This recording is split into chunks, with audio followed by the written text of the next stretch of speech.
Mesdames et messieurs, la Fédération de Russie vient de porter une très grosse et lourde accusation contre l'Ukraine. Et les Russes ont dit que mais la réponse sera imminente contre le territoire de Volodymyr Zelensky. Oui, ça sortirait, mais d'une façon très indescriptible. Chères dames, chers messieurs, il ne fallait pas. Volodymyr Zelensky, après avoir eu l'échec cuisant, cette grosse défaite du côté de Washington, il a compris qu'il ne peut plus rien. Il est abandonné à son propre sort. Alors il faut créer, il faut faire des actes de sabotage, mais qui sont toujours tous voués à l'échec total.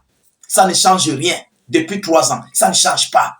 Alors par rapport à cela, la Fédération de Russie a dit, ils ont tapé la main sur la table, que ça aura une réponse imminente. Vous comprenez? Il s'agit de l'un des gazoducs principaux.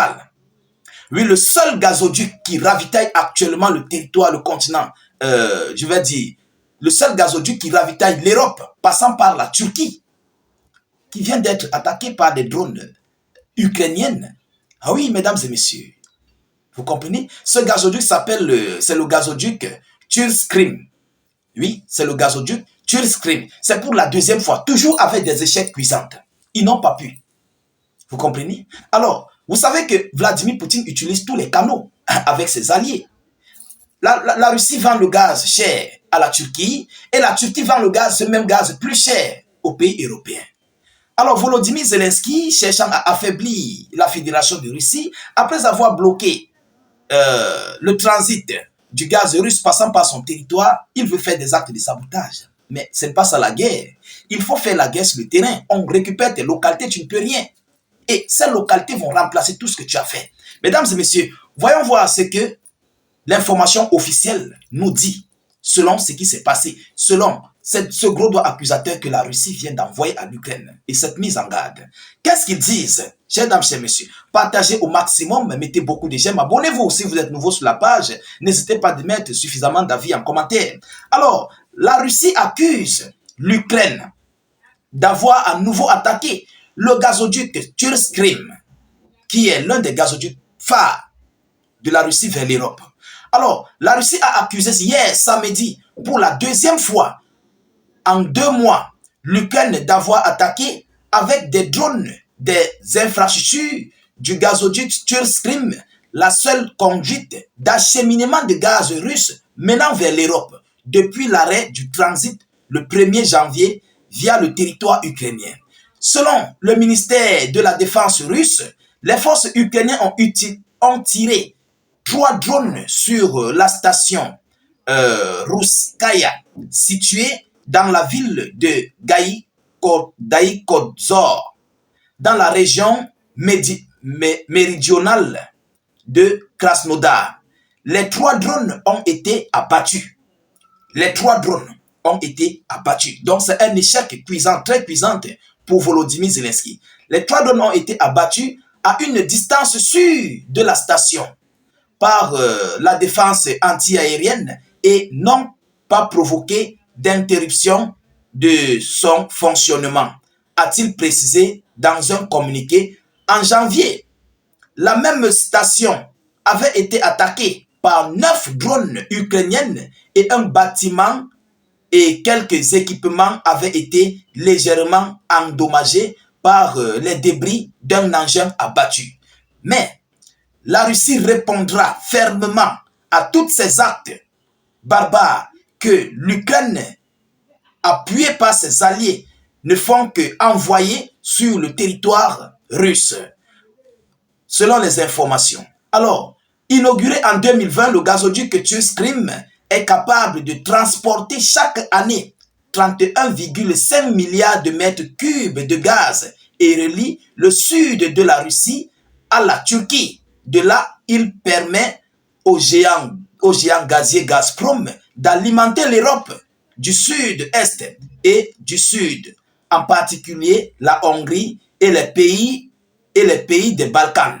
Selon l'information officielle, ce n'est pas moi qui le dis, c'est la Russie qui le dit.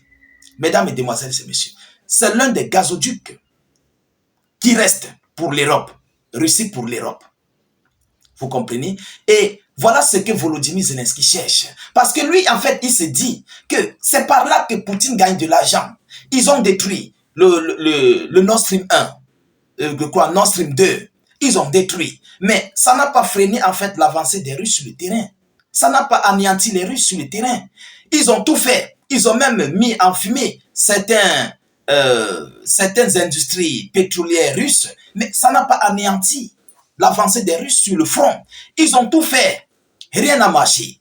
Aujourd'hui, ils veulent attaquer le gazoduc Turk Stream pour pouvoir affaiblir la Russie. Pour eux, ils se disent qu'ils vont pouvoir affaiblir la Russie économiquement. C'est ça, en fait, le rêve de Volodymyr Zelensky et ses alliés. C'est même ses alliés qui le poussent à le faire. Parce que pour eux, ils avaient dit, et ces dirigeants sont entendus, qu'ils vont affaiblir la Russie, de gré ou de force. Mais aujourd'hui, nous sommes en train de constater que c'est au contraire les Russes qui sont en train d'affaiblir l'Occident. La Russie affaiblit au contraire l'Occident, l'Ukraine et tout ce qui s'ensuit dans ce conflit, dans ce même conflit russo-ukrainien. Leur propre balle se retourne contre eux. Alors, mais quelle est la magie que la Russie utilise? Il faut que Monsieur Vladimir Poutine doit nous dire, lorsqu'il verra cette vidéo, il faut qu'il nous dise la magie que les Russes utilisent pour pouvoir avoir ce maintien sur leur économie.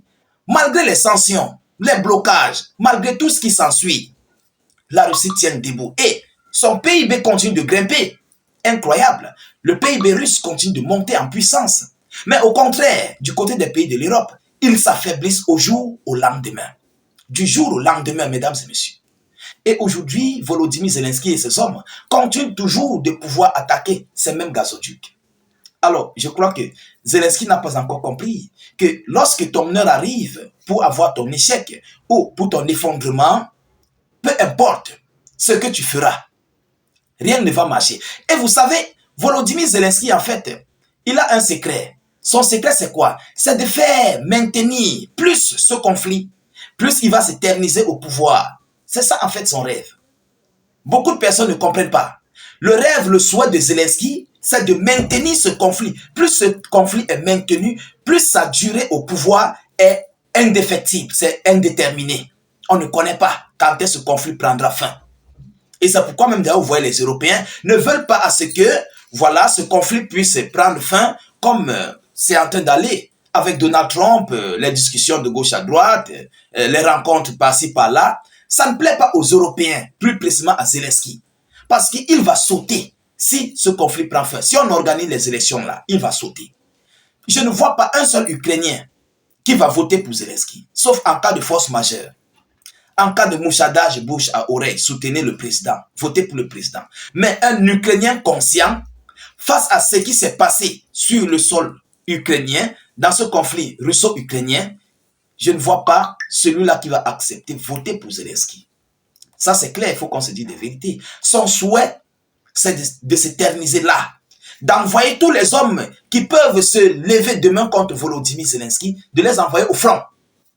Vous comprenez? Plus les hommes sont envoyés au front, plus Zelensky n'aura pas d'opposants phares, d'opposants farouches. Vous comprenez? Qui pourront se mobiliser contre lui. Et ça va lui donner une grosse côte. Ah oui, c'est ça son souhait.